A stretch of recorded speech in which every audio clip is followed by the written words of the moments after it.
الله الرحمن الرحيم. الحمد لله حمدا كثيرا طيبا مباركا عليه مباركا فيه كما يحب ربنا ويرضاه جل جلاله وعم نواله. صلى الله تعالى عليه وعلى آله وأصحابه وبارك وسلم تسليما كثيرا كثيرا. أما بعد فأعوذ بالله من الشيطان الرجيم.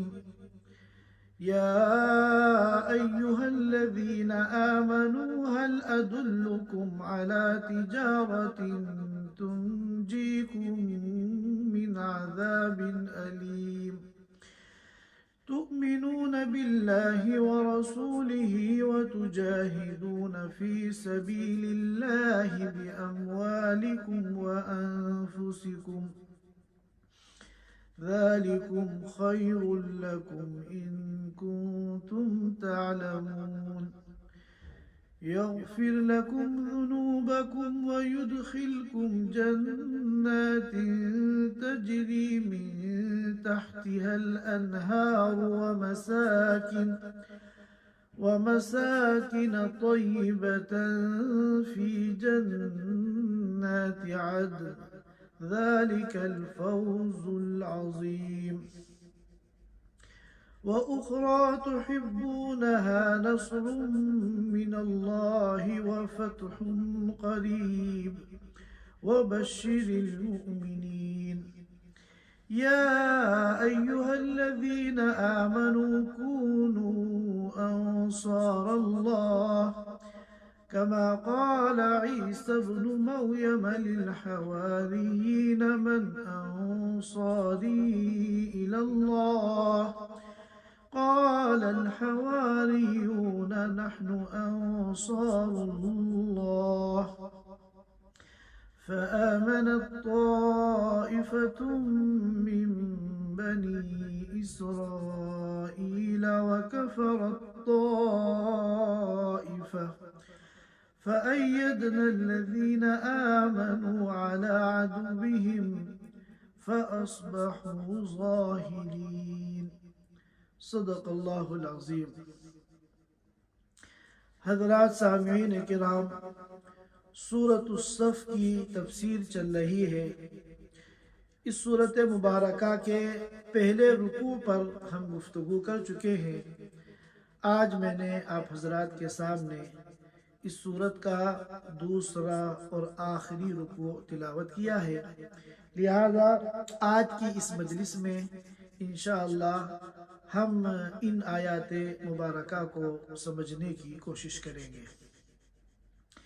اللہ تعالیٰ فرماتے ہیں یا ایہا الذین آمنوا هل ادلکم علی تجارہ تنجیکم من عذاب علیم. اے ایمان والو، کیا میں تم کو ایسی تجارت کے بارے میں نہ بتاؤں؟ ایسی تجارت، ایسا بزنس اور ایسا لین دین جس کے دو فائدے ہیں.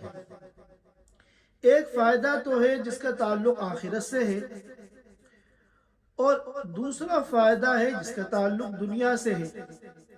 اللہ تعالیٰ اس پوری تجارت کو بھی وضاحت کے ساتھ سمجھا رہے ہیں، اور اس تجارت میں جو لین دین ہے اس کو بھی اچھی طرح ان آیات مبارکہ میں واضح فرما رہے ہیں.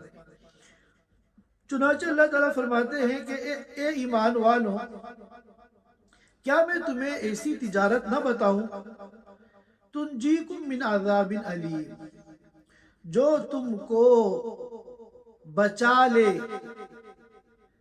ایک دردناک عذاب سے. اور آگے فرمایا تؤمنون باللہ ورسولہ، تمہیں کیا کرنا ہے؟ تم ایمان لاؤ اللہ پر اور اس کے رسول پر.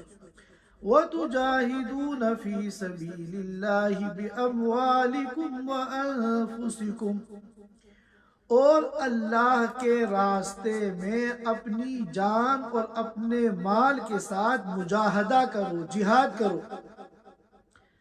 ذالکم خیر لکم ان کنتم تعلمون، اور یہ کام تمہارے لیے بہتر ہے، اس کام کے اندر تمہارے لیے خیر ہے، اس کام کے اندر تمہاری سعادت، تمہاری صلاح، تمہاری فلاح، تمہاری کامیابی چھپی ہوئی ہے۔ ان کنتم تعلمون، بشرطے کہ تم اس بات کو سمجھ لو، بشرطے کہ تم اس حقیقت کو دل کی گہرائیوں میں اتار لو۔ یغفر لکم ذنوبکم، جب تم اللہ پر ایمان لاؤ گے اور اپنی جان اور مال کے ساتھ اللہ کے راستے میں مجاہدہ کرو گے، قربانی دو گے، تو اس کے نتیجے میں تمہیں کیا ملے گا؟ ظاہر ہے کہ تجارت، جس کو ہم بزنس کہتے ہیں، یہ نام ہے لین دین کا۔ کچھ دینا ہے تو کچھ لینا ہے، کچھ لینا ہے تو کچھ دینا ہے، تو لین دین کا نام ہوتا ہے تجارت اور بزنس۔ اب یہ تجارت کن دو کے درمیان ہے؟ خالق اور مخلوق کے درمیان ہے، اللہ اور اس کے بندوں کے درمیان ہے۔ اب بندے کچھ دیں گے تو اس کے بدلے میں اللہ سے انہیں کچھ ملے گا۔ تو یہ تجارت کے جو دو پہلو ہیں، کچھ دینا اور پھر کچھ لینا، ان دونوں کو اللہ تعالیٰ واضح فرما رہے ہیں کہ دینا کیا ہے، تمہیں کرنا کیا ہے۔ سب سے پہلے تؤمنون باللہ ورسولہ، اللہ اور اس کے رسول پر ایمان لاؤ، اور ایمان لانے کے بعد اس دنیا کی اپنی پوری زندگی میں اللہ کے راستے میں اپنے جان اور مال کو قربان کرو۔ یہ وہ کام ہے جو تمہیں کرنا ہے۔ اب اس کے بدلے میں جو اللہ تمہیں دیں گے وہ دو چیزیں ہیں۔ ایک چیز کا تعلق تو ہے آخرت سے، وہ کیا ہے؟ یغفر لکم ذنوبکم، اللہ تمہارے گناہوں کو معاف کر دیں گے۔ ظاہر ہے کہ ایمان لانے کے بعد اللہ کے راستے میں جان مال کی قربانی دینے میں جو بھی کمی ہوگی، کوتاہی ہوگی، بتقاضۂ بشریت، کیوں؟ اس لیے کہ الانسان مرکب من الخطأ والنسیان، کہ انسان جو ہے وہ بھول اور چوک سے بنا ہے۔ تو بھول اور چوک یہ انسان کی فطرت میں ہے، تو غلطیاں انسان سے ہوتی ہیں۔ تو سب سے پہلا انعام تو یہ ملے گا کہ وہ جو غلطیاں ہوئی ہیں، کوتاہیاں ہوئی ہیں، جن پر تمہیں ندامت ہوئی ہے، تم نے توبہ کی ہے، استغفار کیا ہے، یغفر لکم ذنوبکم، اللہ تمہارے ان کوتاہیوں کو، تمہارے گناہوں کو معاف کر دیں گے۔ وَيُدْخِلْكُمْ جَنَّاتٍ تَجْرِي مِن تَحْتِهَا الْأَنْهَارُ، اور اللہ تم کو ایسے جنتوں میں، ایسے باغوں میں داخل کریں گے جن کے نیچے سے نہریں بہتی ہیں۔ وَمَسَاكِنَ طَيِّبَةً، اور پاکیزہ، خوشگوار، اعلیٰ قسم کی اللہ تعالیٰ رہائش دیں گے، رہنے کی جگہ دیں گے۔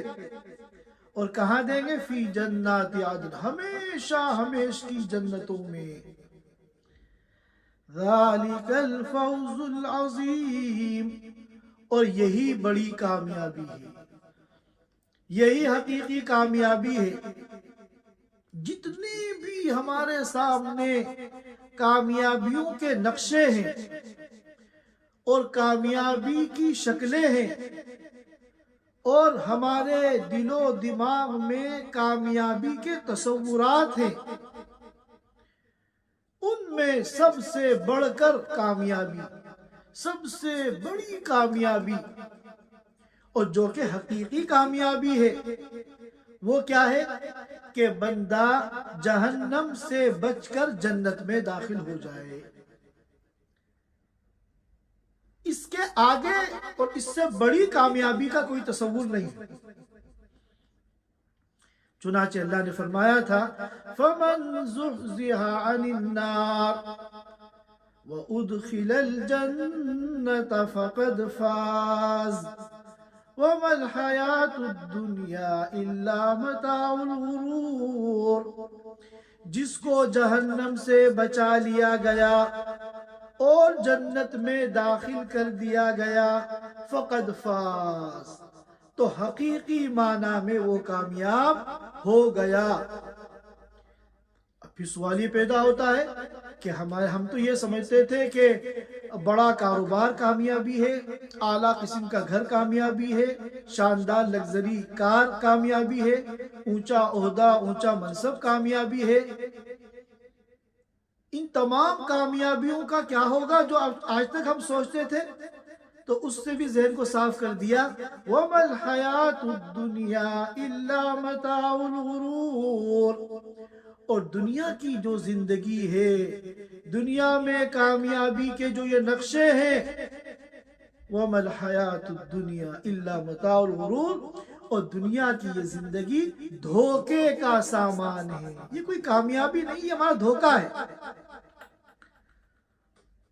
مادی ترقی، اس کو ترقی سمجھنا، کامیابی سمجھنا، منزل مقصود سمجھنا، یہ بہت بڑا ہمارا دھوکہ ہے. تو اسی کو یہاں فرمایا کہ اگر تمہارے گناہ معاف ہو گئے اور تم ایسی جنتوں میں داخل ہو گئے جس کے نیچے سے نہریں بہتی ہیں اور شاندار اعلیٰ قسم کی ہمیشہ کی جنتوں میں رہنے کے لیے تمہیں جو ہے سکن دے دیا گیا، رہائش دے دی گئی، تو اس سے بڑی کوئی اور کامیابی نہیں ہے. فرمایا ذَلِكَ الْفَوْزُ الْعَظِيمُ، یہی سب سے بڑی کامیابی ہے. تو ہم نے اللہ تعالیٰ کے ساتھ جو ڈیل کی اور اللہ کے ساتھ جو معاملہ کیا، تو معاملہ جو ہوتا ہے، تجارت اور بزنس جو ہوتا ہے، یہ لین دین کا نام ہے. کچھ دینا ہے، کچھ لینا ہے. تو دیا ہم نے کیا کہ اللہ پر ایمان لائے اور پوری زندگی اپنی خواہشات کو قربان کر کے اپنی جان کو، اپنے مال کو اللہ کے راستے میں لگایا، اللہ کی رضا کے کاموں میں لگایا.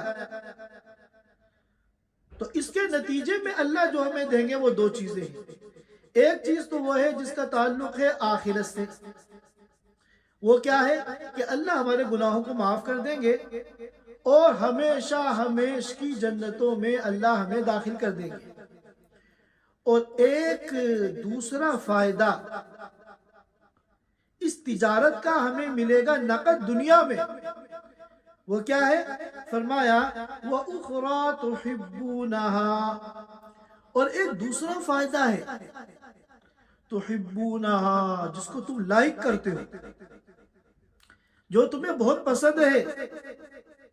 وہ کیا ہے؟ نصر من اللہ، دنیا میں اللہ کی طرف سے مدد آئے گی. وفتح قریب، اور ان قریب تمہیں فتح نصیب ہوگی.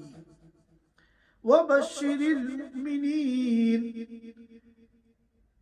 اے نبی آپ ایمان والوں کو ان تمام باتوں کی، ان تمام چیزوں کی خوشخبری سنا دیجیے کہ اللہ کے ساتھ تجارت کرو گے، جان مال کو قربان کرو گے، اللہ تمہاری آخرت بھی بنائیں گے اور اللہ تمہاری دنیا بھی بنائیں گے.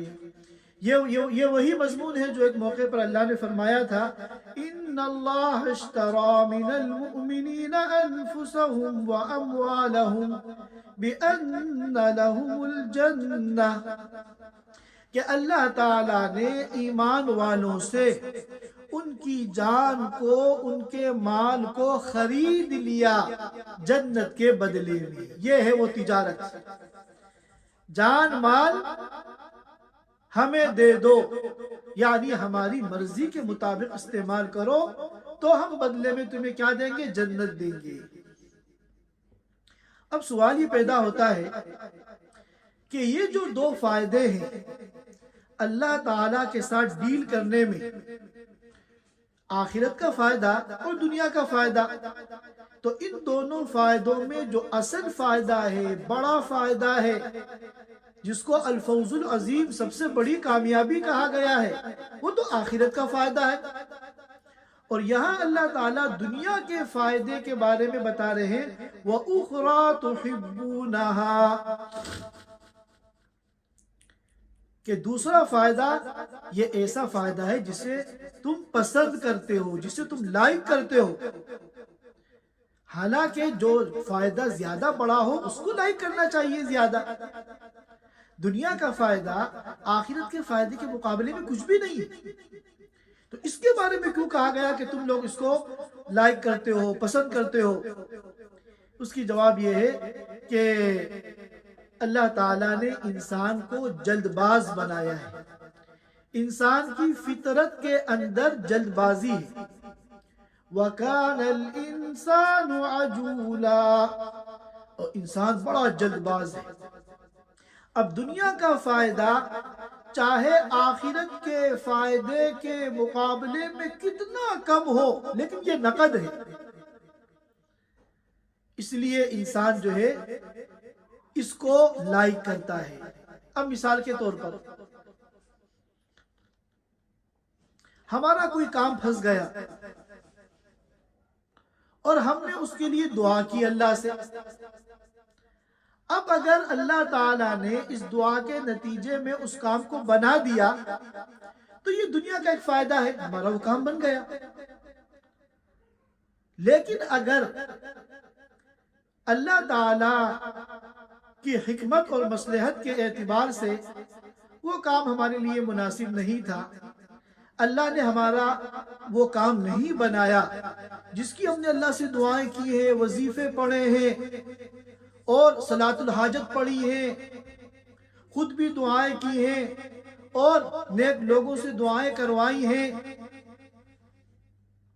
وہ کام اگر نہیں بنا تو یہ طے ہے کہ اللہ پاک اس کے بدلے میں جنت میں اجر عظیم عطا فرمائیں گے، اور وہ اتنا بڑا اجر ہوگا کہ بندہ قیامت کے دن جب اس اجر کو دیکھے گا تمنا کرے گا کاش کہ دنیا میں میری کوئی بھی دعا قبول نہ ہوتی، اتنا اجر مل رہا ہے۔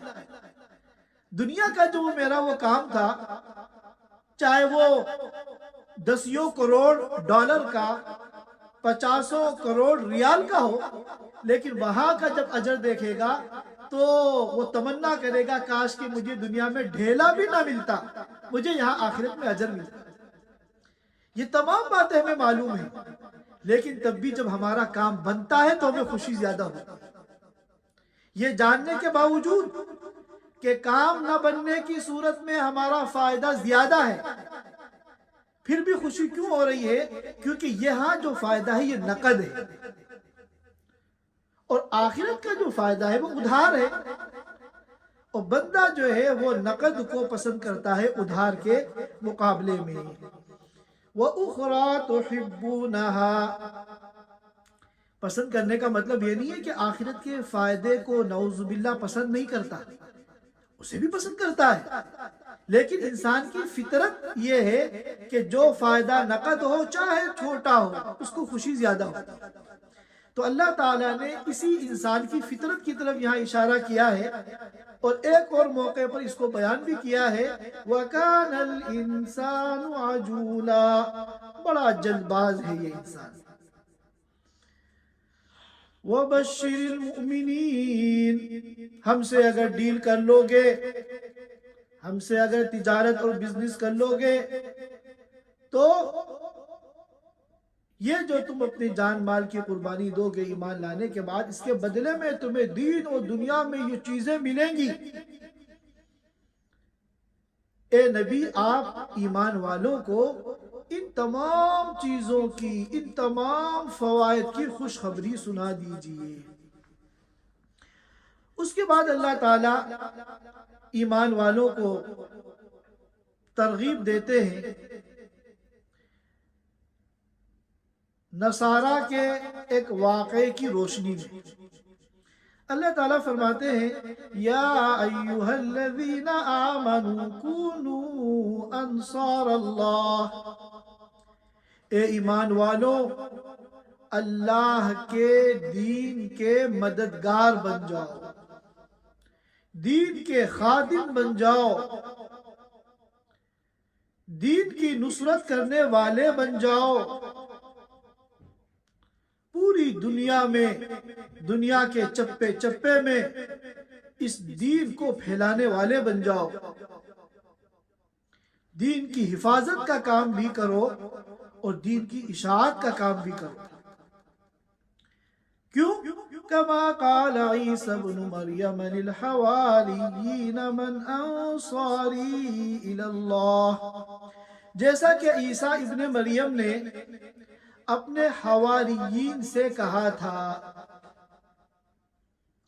حواریون یہ جمع ہے حواریون کی، اور حواری کہتے ہیں مخلص دوست۔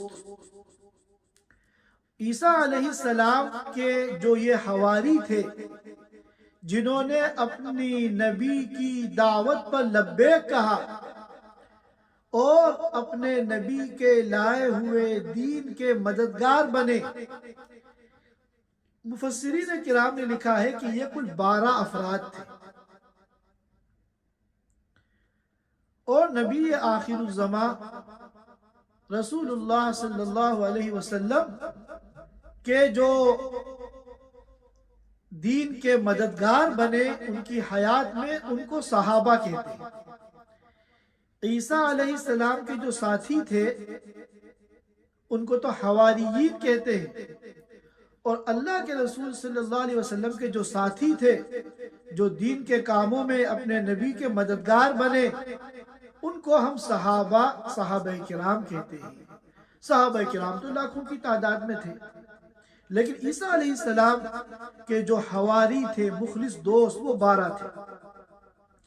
تو انہوں نے حواریین سے کہا من انصاری الی اللہ، اللہ کے راستے میں میرا مددگار کون ہے؟ اللہ کے راستے میں میرا مددگار کون ہے؟ تو قال الحواریون نحن انصار اللہ، تو ان کے حواریین نے، ان کے ساتھیوں نے، ان کے مخلص دوستوں نے کہا نحن انصار اللہ، ہم اللہ کے دین کے مددگار ہیں۔ فآمنت طائفة من بنی اسرائیل وکفرت طائفہ، بعد میں بنو اسرائیل 2 حصوں میں تقسیم ہو گئے۔ بنو اسرائیل کی ایک جماعت نے تو ایمان کو قبول کر لیا، اور ایک جماعت نے اور ایک گروپ نے انکار کر دیا۔ تو جو لوگ ایمان لائے تھے اللہ تعالیٰ نے ان کے دشمنوں پر ان کی مدد کی، فَأَصْبَحُوا ظَاهِرِينَ، چنانچہ وہ غالب آ گئے۔ امام بغوی رحمۃ اللہ علیہ نے تفسیر بغوی میں اس آیت کے ذیل میں عبداللہ ابن مسعود رضی اللہ تعالیٰ عنہ کا ایک اثر نقل فرمایا ہے۔ ابن مسعود رضی اللہ تعالیٰ عنہ نے فرمایا کہ جب اللہ تعالیٰ نے عیسیٰ علیہ السلام کو اٹھا لیا آسمان پر، تو ان کی جو قوم تھی بنو اسرائیل، ان کے وہ 3 حصوں میں تقسیم ہو گئی۔ کچھ لوگ تو ایسے تھے جنہوں نے کہا کہ عیسیٰ علیہ السلام ہی خدا تھے اور وہ از خود دنیا سے آسمان پہ چلے گئے، اور دوسرے گروپ نے کہا کہ نہیں، عیسیٰ علیہ السلام اللہ کے بیٹے تھے، اللہ تعالیٰ نے اپنے بیٹے کو بلا لیا۔ یہ دونوں گروپ تو باطل ہیں، عیسیٰ علیہ السلام نہ تو اللہ تھے اور نہ اللہ کے بیٹے تھے۔ تیسرا گروپ تھا حق پر، اس نے کہا کہ عیسیٰ علیہ السلام تو نہ تو خود خدا تھے نہ خدا کے بیٹے تھے، بلکہ عیسیٰ علیہ السلام تو اللہ کے بندے اور اس کے رسول تھے۔ بعد میں پھر عوام ان کے ساتھ مزید جڑتی چلی گئی اور ان کے آپس کے اختلاف اتنے بڑھے کہ قتل و قتال کی نوبت آ گئی۔ تو آخر میں اللہ تعالیٰ نے ان کی مدد فرمائی اور یہ جو مومن تھے، جو مومن طبقہ تھا، یہ دشمنوں پر غالب آ گیا۔ اب آپ یہ دیکھیے کہ عیسائیت اس زمانے کے اندر ایک باطل مذہب ہے، چونکہ حق جو ہے وہ اسلام ہے۔ آپ صلی اللہ علیہ وسلم کی آمد کے بعد اب اللہ تعالیٰ کا مقبول اور پسندیدہ جو مذہب ہے وہ کیا ہے؟ ان الدین عند اللہ الاسلام، کہ دین مقبول اللہ کے نزدیک صرف اسلام ہے۔ وَمَن يَبْتَغِ غَيْرَ الْإِسْلَامِ دِينًا فَلَن يُقْبَلَ مِنْهُ۔ اب اسلام کے علاوہ اگر کسی اور مذہب کو آپ اختیار کرتے ہیں، چاہے وہ عیسائیت ہو، چاہے یہودیت ہو، یا دنیا کا کوئی بھی مذہب ہو، فَلَن يُقْبَلَ مِنْهُ، ہرگز اس کو ایکسپٹ نہیں کیا جائے گا، قبول نہیں کیا جائے گا۔ تو اب آپ غور کریں کہ باطل ہونے کے باوجود آج کے دور میں بھی اتنی بڑی تعداد ہے عیسائیوں کی جو اپنے مذہب کی تبلیغ کے لیے اپنی جان اور مال کی قربانی دیتے ہیں، اور ایسی بڑی بڑی قربانی دیتے ہیں کہ ہم حیران رہ جائیں۔ تو اس کے مقابلے میں سوچئے اسلام جو حق ہے اس کے لیے ہمیں کتنی قربانی دینے کی ضرورت ہے۔ حضرت مولانا الیاس صاحب کہانوی رحمۃ اللہ علیہ سن 1445 ہجری میں، اب سے 102 سال پہلے، جب حج کے لیے تشریف لے گئے، اس وقت تک انہوں نے یہ تبلیغ کی محنت کا اس انداز سے کام شروع نہیں کیا تھا۔ تو وہاں حج کے لیے تشریف لے گئے اور حجاز مقدس میں انہوں نے 5 مہینے قیام کیا۔ ان کے ساتھ ان کے برادر نسبتی یعنی ان کی اہلیہ کے بھائی حضرت مولانا محمد احتشام الحسن کانلوی رحمۃ اللہ علیہ تھے، جو کہ میرے دادا ہوتے ہیں، میرے دادا ہیں حقیقی۔ جب 5 مہینے قیام کے بعد وہاں سے ہندوستان واپس آنے کا ارادہ کیا تو اس زمانے میں جو سفر ہوتے تھے وہ پانی کے جہاز سے ہوتے تھے، تو آخری جہاز بھی حاجیوں کا وہ جا چکا تھا۔ تو اب یہ لوگ فکر مند ہوئے کہ ہم کیسے واپسی کریں۔ تو اکبر نامی ایک پانی کا جہاز تھا جو نمک لے کر عدن جا رہا تھا، یمن کی بندرگاہ جدہ سے سمندر کے راستے سے عدن جا رہا تھا۔ تو یہ حضرات نے کوشش کر کے اس میں بیٹھ گئے، حالانکہ یہ مسافر جہاز نہیں تھا، مال بردار جہاز تھا، نمک لے کے جا رہا تھا کہ ہم یمن پہنچ جائیں گے، عدن پہنچ جائیں گے، وہ بڑی بندرگاہ ہے، یورپ کے جہاز وہاں سے گزرتے ہیں، تو ہمیں پھر وہاں سے کوئی نہ کوئی جہاز بمبئی لے جانے والا پانی کا جہاز ہمیں مل جائے گا۔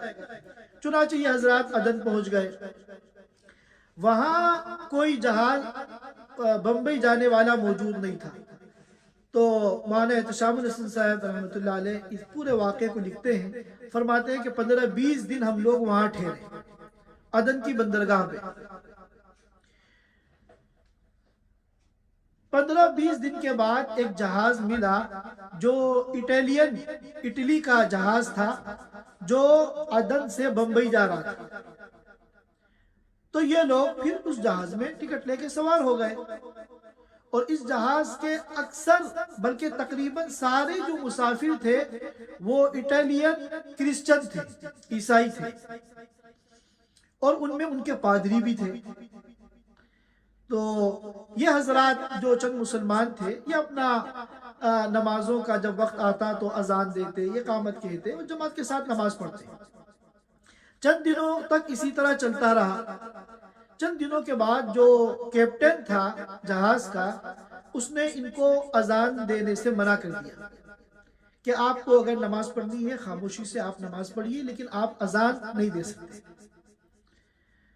تو مولانا الیاس صاحب رحمۃ اللہ علیہ کو اس کا رنج ہوا کہ بھئی ہم اذان دیتے تھے تو جتنے بھی مسلمان تھے گنے چنے وہ اپنا جمع ہو جاتے تھے، پھر ہماری جماعت کے ساتھ نماز ہوتی تھی، لیکن کیپٹن کا یہ آرڈر تھا لہذا اس پر عمل کرنا پڑا۔ لیکن مولانا الیاس صاحب رحمۃ اللہ علیہ نے مولانا احتشام صاحب سے فرمایا کہ تم ذرا کیپٹن سے ملاقات کرو، اس سے بات کرو اور وجہ جاننے کی کوشش کرو کہ آخر ہمیں کیوں منع کیا گیا، اس میں کیا حرج ہے؟ ہم تو ہمیشہ اذان دیتے ہیں، نماز پڑھتے ہیں، کبھی ہمیں منع نہیں کیا جاتا۔ تو مولانا احتشام صاحب جو ہے انہوں نے کیپٹن سے ملاقات کی اور ان سے اس موضوع پہ بات کی، تو اس نے کہا کہ اصل میں ہماری طرف سے کوئی رکاوٹ نہیں ہے، ہمیں کوئی اشکال نہیں ہے، لیکن اس جہاز میں ایک بہت بڑا پادری ہے جو بہت پاورفل ہے، اس نے ہم سے مطالبہ کیا ہے کہ ان کو اذان دینے سے منع کریں، تو ہم مجبور ہیں، ہم اس کا حکم نہیں ٹال سکتے۔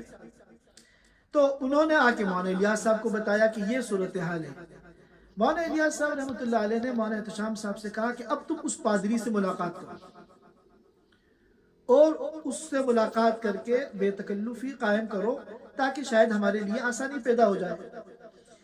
تو مولانا احتشام صاحب نے پھر اس سے ملاقات کی، کیونکہ وہ بھی اپنے مذہب کا بہت بڑا پادری تھا اور مولانا احتشام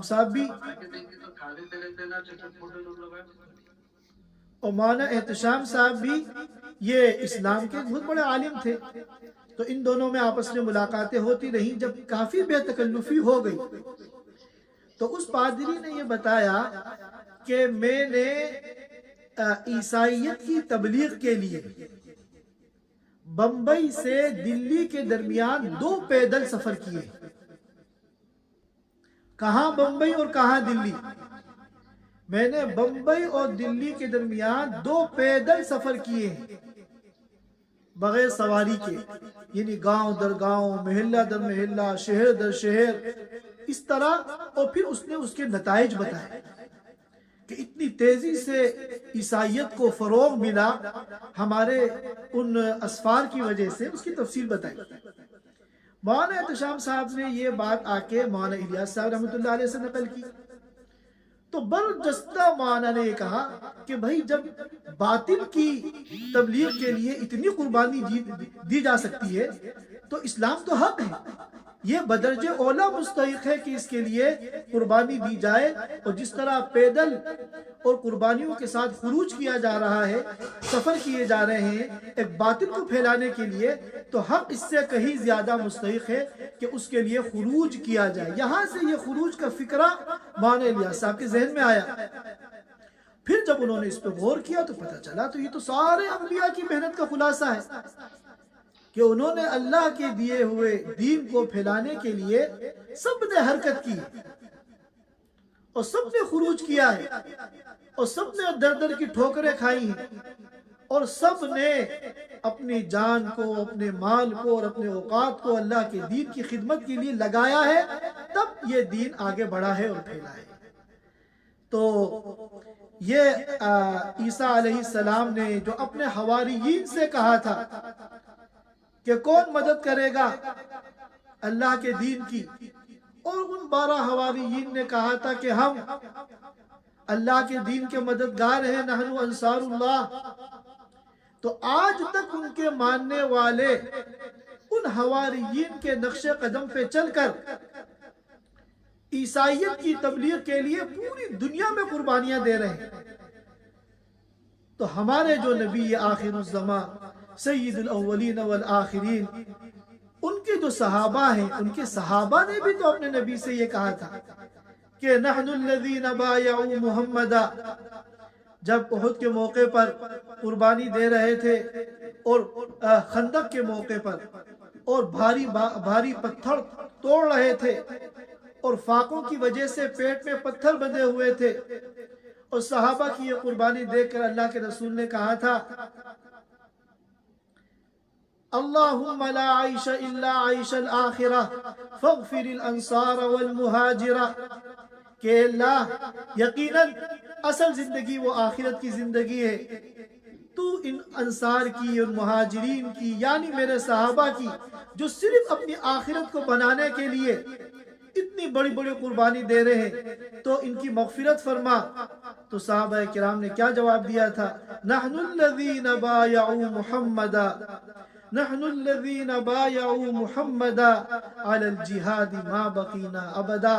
ہم وہ لوگ ہیں جنہوں نے محمد کے ہاتھ پر بیعت کی ہے اور ہم نے عہد کیا ہے کہ جب تک ہم اس دنیا میں زندہ ہیں آخری سانس تک ہم اللہ کے دین کے لیے قربانی دیتے رہیں گے اور مجاہدے کرتے رہیں گے، اپنی جان کو، اپنے مال کو، اپنے اوقات کو اللہ کے راستے پر لگاتے رہیں گے.